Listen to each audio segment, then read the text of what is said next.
¿Estabas buscando un podcast de inteligencia artificial entretenido y que te hablara de todo un poco? Bueno, aquí estamos con Punto de Inflexión. En este podcast te contaré de las principales noticias del mundo de la inteligencia artificial y de esos temas que, sin ser de inteligencia artificial, tienes sí o sí que manejar si quieres navegar por este ecosistema.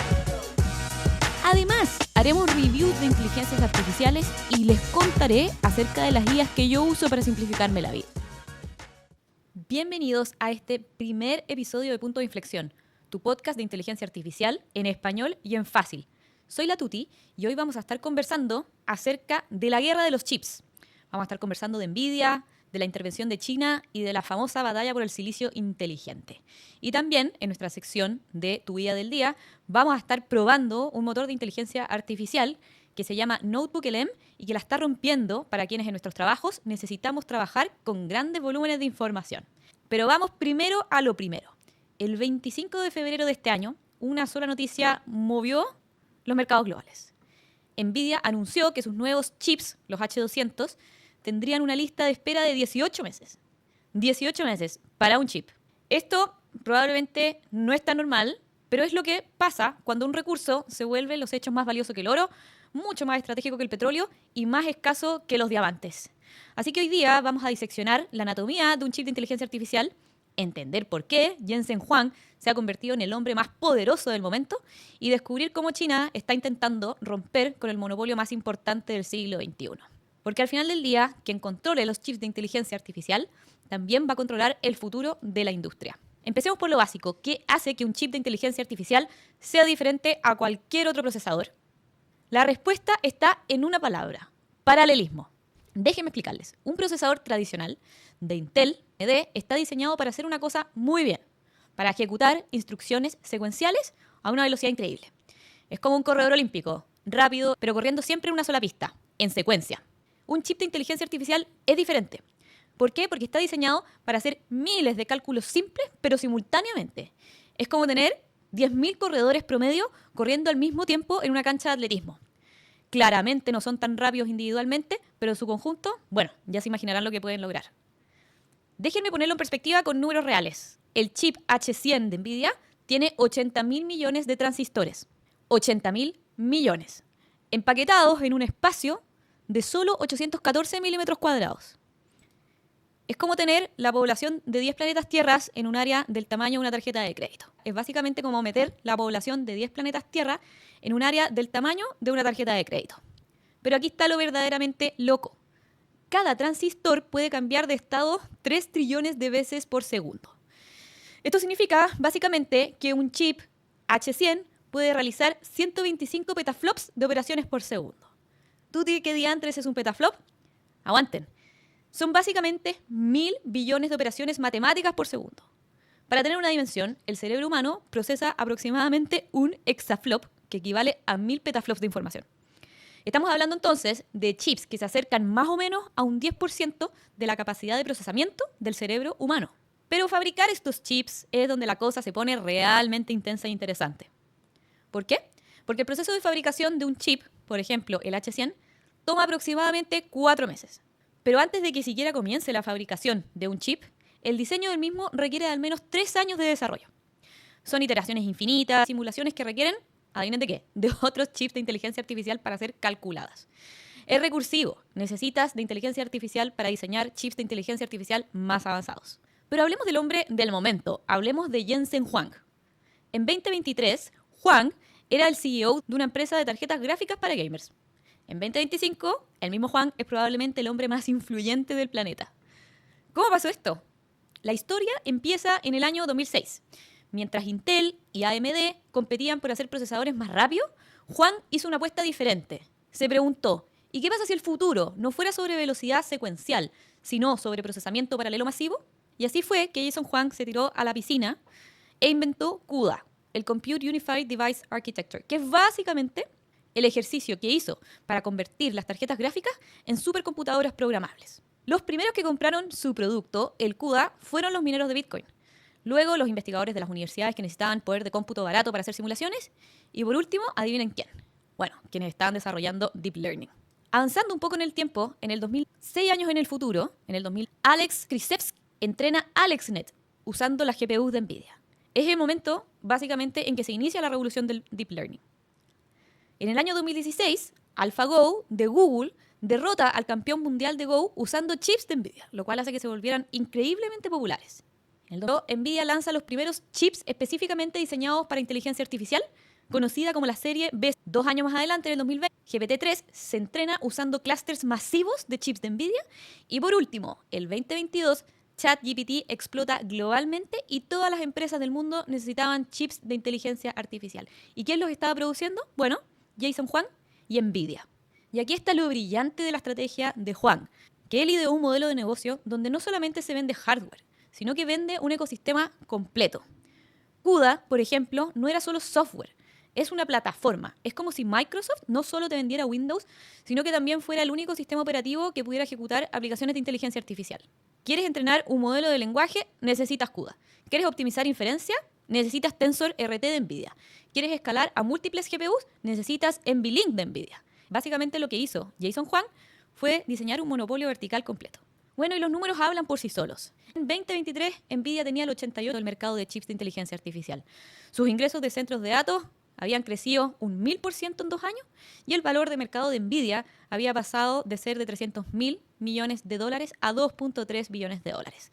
Jason Huang es en 2023 más rico que los mismos fundadores de Google. Pero aquí está lo realmente absurdo.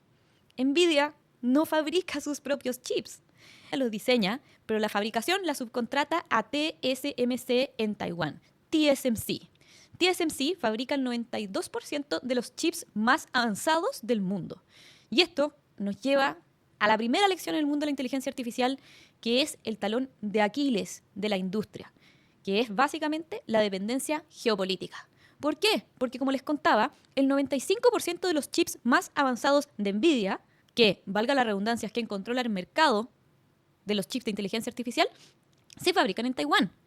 Y si China invade Taiwán, o si hay cualquier interrupción en las operaciones de TSMC, el monopolio de NVIDIA colapsa instantáneamente.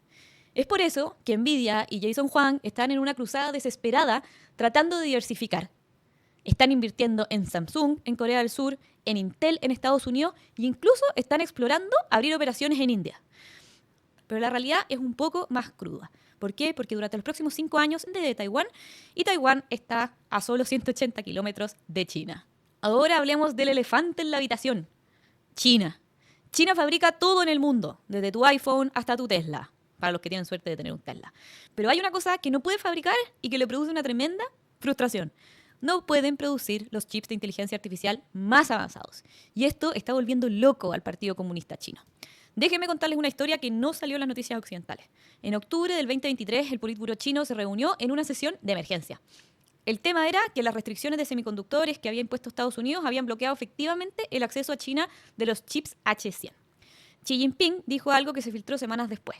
Comentó: no podemos construir el socialismo del siglo XXI con chips estadounidenses. Y así fue como nació la Operación Silicio Soberano, el plan más ambicioso de sustitución tecnológica en la historia moderna de China. Y el plan en breve tiene 3 fases. La primera fase es la ingeniería inversa acelerada, que es que básicamente China compró miles de chips H100 antes de que entraran en vigor las restricciones. Y tiene equipos de cientos de ingenieros literalmente desarmando estos chips transistor por transistor para entender cómo funcionan. Es ingeniería inversa a escala industrial, es básicamente sentarse a diseccionar un Ferrari. Fase 2, arquitecturas alternativas. Empresas como Baidu, Alibaba y ByteDance están desarrollando chips con arquitecturas completamente diferentes. En lugar de competir directamente con NVIDIA, están creando chips especializados para tareas específicas. Baidu, por ejemplo, desarrolló Kunlun, chips optimizados específicamente para sus modelos de búsqueda. Alibaba creó Huangwang, chips diseñados para el e-commerce y análisis de datos masivos. Y ByteDance, el creador de TikTok, está trabajando en chips optimizados para generación de contenido de video. ¿Y cuál es la última fase de la Operación Silicio Soberano? Bueno, el salto cuántico. China está apostando fuertemente a la computación cuántica como una manera de saltarse completamente la era de los chips de inteligencia artificial. Si China puede lograr que la computación cuántica funcione para la inteligencia artificial antes que el resto de los países, podría generar inmediatamente la obsolescencia programática de todos los chips de NVIDIA de un paraguaso. Pero China tiene un problema fundamental: las máquinas. Y es que para fabricar chips de 3 nanómetros, que es como el estándar actual, necesitas máquinas EUV SML, ASML. Y solo hay una empresa en el mundo que las hace. Y es esta empresa que se llama ASML en Holanda. Y Estados Unidos ha presionado a Holanda como loco para que no venda, por favor, estas máquinas a China. Pero, y ahí están los pobres chinos intentando construir rascacielos, pero sin poder comprar las grúas. Entonces, ¿qué está haciendo China? Primero, está haciendo espionaje industrial masivo. Según fuentes de inteligencia occidental, China tiene a cientos de agentes tratando de robar secretos industriales de ASML, de TSMC y de Nvidia. Segundo, hay un reclutamiento agresivo de talento. China está ofreciendo sueldos de millones de dólares a ingenieros de semiconductores de Taiwán, Corea del Sur y Estados Unidos. Y por último, están haciendo una inversión masiva en investigación básica. 150.000 millones anuales en investigación solo destinada a semiconductores. Bueno, espero que les haya gustado el poder conocer un poquito más de cerca lo que es el mundo del hardware de la inteligencia artificial, la participación que tienen actores como Nvidia, TSMC, ASML y el gobierno chino. Y sin más, vamos entonces a conversar acerca de una tremenda herramienta de inteligencia artificial que yo uso mucho y que me fascina. Esta es una herramienta de Google que se llama NotebookLM y que básicamente te permite trabajar de manera eficiente con grandes volúmenes de información y evitando las alucinaciones que son muy propias de la inteligencia artificial. Déjenme contarles. ¿Qué hace que NotebookLM sea tan genial? Bueno, aquí les va. Primera cosa, es una Source AI o una IA basada en fuentes. Y esto es clave. ¿Por qué? Porque NotebookLM solo usa los documentos que uno le sube. Uno le puede subir PDFs, Google Docs, links de páginas web, transcripciones de YouTube, etc. Esto significa que las respuestas que te da son súper fiables porque se limita a las fuentes que uno le entrega para hacer su análisis. Otra cosa que me fascina es que NotebookLM funciona como un chatbot. Por ejemplo, yo me dedico harto a temas de ciberseguridad. En ese contexto le subo toda la regulación, leyes, decretos, certificaciones técnicas y a continuación le hago la pregunta que yo quiera. El motor de búsqueda me da su respuesta. Pero lo bueno es que me lo da con citas integradas. ¿Qué significa eso? Que después de cada frase o afirmación, NotebookLM incluye una cita en su respuesta. Entonces, si uno intuye o sospecha de que la IA se está carrileando o que está potencialmente alucinando, uno tiene una forma súper directa de verificar la fuente. ¿Por qué? Porque haciendo clic en la cita integrada te hace un zoom y te lleva al extracto de texto de donde tomó su respuesta en concreto. Lo otro que me encanta es que mientras más uno usa el motor, más se va familiarizando con el contexto de la información y más concretas y precisas empiezan a ser sus respuestas. Lo cual lo hace una herramienta ideal para cualquiera que tiene que hacer research en sus trabajos. ¿Y qué decir para los estudiantes? Es una tremenda herramienta de estudio. ¿Por qué? Porque para los que son como yo, esta app crea tarjetas de estudio y mapas conceptuales, lo que te facilita muchísimo el ejercicio de organizar y aprender en base a esa información. ¿Qué decir de todos los idiomas que soporta esta plataforma? Soporta más de 90 idiomas y está disponible en más de 180 regiones. ¿Y por qué esto es interesante? Porque muchas veces las fuentes a las que consulta no tienen que ser de tu idioma en particular, sino que pueden ser en cualquier otro idioma que la plataforma domine. Y uno de los chiches que es totalmente un accesorio, pero que me encanta, es el modo podcast, que es básicamente que puede convertir los documentos que uno le sube en resúmenes de audio para escuchar en versión podcast. Ideal para los que aprenden escuchando o los que son como yo y les gusta hacer 1000 cosas a la vez. Pero bueno, no todo es perfecto. NotebookLM tiene algunas limitaciones. Primero, que trabaja en base a cuadernos, que son básicamente cápsulas de bases de datos. Y esas bases de datos no son muy flexibles. Por de pronto, uno no puede hacer enlaces entre cuadernos o notebooks, lo que limita la investigación a diferentes compartimientos de temas. Otra limitación, si les soy honesta, es que hay que aprender cómo estructurar bien las fuentes que uno le entrega a NotebookLM. Generalmente yo uso criterios que van desde lo más general a lo más específico y así le voy indicando a NotebookLM que yo también tengo una prioridad en las fuentes. Y bueno, probablemente el trade-off de NotebookLM está en que no tiene búsqueda web externa. Es decir, que a diferencia de ChatGPT o de Perplexity, Notebook no busca información en la internet, sino que solamente trabaja con lo que uno le sube.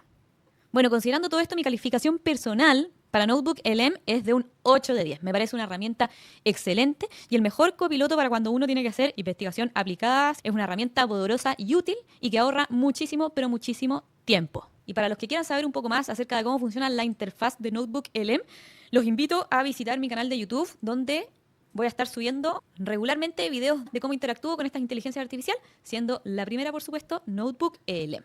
Y hasta acá llegamos por hoy en Punto de Inflexión. Si te gustó este episodio, no te olvides, por favor, de seguirnos en Spotify para no perderte los próximos capítulos. Y si eres más visual, también puedes encontrarnos en YouTube. Suscríbete, activa la campanita y acompáñanos en este viaje hacia el futuro. Si este episodio te pareció útil, compártelo por favor, porque en un mundo donde la información es poder, mantenerte informado ya no es opcional. Nos vemos en el próximo Punto de Inflexión.